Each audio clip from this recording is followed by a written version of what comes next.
Things have changed, but one thing that has remained the same is race car drivers are still their same feisty selves. Now, the man in charge for NASCAR to keep everyone operating within the rules on the track is Les Richter. He's known as Coach, and our Dr. Jerry Punch found out why he's the perfect man for one tough job.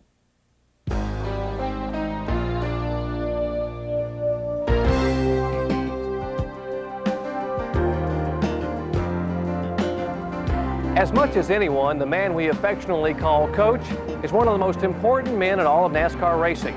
Hello everyone, I'm Jerry Punch and we're here at NASCAR headquarters in Daytona Beach, Florida. We're going to take you behind the scenes to meet NASCAR's Vice President of Competition, Les Richter. For 9 NFL seasons, Les Richter was a menacing linebacker for the Los Angeles Rams.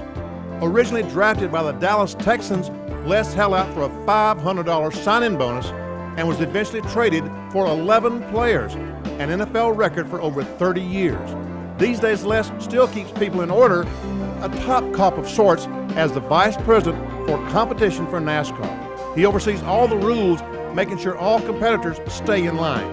On race day, you'll find him in the tower, making sure everything goes smoothly. I'll try to leave the day that the track opens, early in the morning, and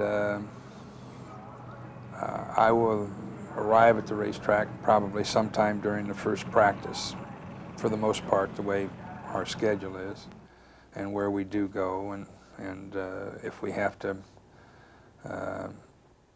go a little bit longer, we'll leave a little bit earlier. There's a lot of things that go on that the world doesn't know about, that are important, that you oversee, you make sure are in place, and what have you. If it's not myself, it's making sure that somebody else is taking care of that, and when you take into consideration all the things that it takes to make a racetrack ready for an event, not just what the racetrack does itself, but what NASCAR requires a racetrack to do also. Coach, what do you think is the toughest part, the most difficult part of your job in this position? When we make a mistake, when mistakes are going to be made, but when we make a mistake and we should have never made that mistake, and that's a big disappointment. That hurts. And that's part of what we're trying to do, is we're trying to improve everything we do. When we go to the racetrack, we're trying to have things that they do for us in preparation for us getting there. We're asking them to upgrade those things, and we're trying to upgrade our activities and our people, and failure is disappointment. Failure is losing, and that's, I guess, the old jock in me comes out, that you don't like to lose. As a middle linebacker in pro football, and every time we talk about football, your eyes, you get that certain sparkle in your eyes. Did you really enjoy the contact? I miss it.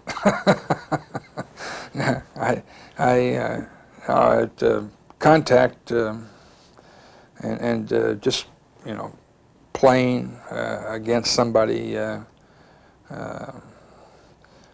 was exciting, and I look forward to the opportunity to play against other people, and that was one of the enjoyments of just playing hard and playing rough and playing tough. Well, speaking of having to be tough and play hardball, what parallels are there between stock car racing and pro football? If you were to relate from a competitor side, there are parallels.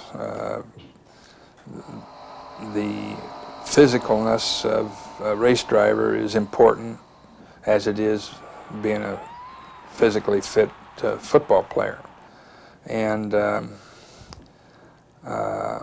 the mental attitude of what you're doing is an extremely important factor, and both of them require keen vision and great reflexes, great ability to respond to situations. How much longer do you want to undergo the daily stress of doing what you're doing? Is there a timetable? I haven't got any timetable. Whoever wants to retire. I want to step off the curb and hope I'm looking the other way when a bus hits me. How would Les Richter like to be remembered if you're not here tomorrow, and hopefully you will be for a long time? Many of us do hope that, but how would Les Richter like to be remembered? Oh, I guess like I was in football. Played hard, worked hard, played to win, and appreciated everything that happened.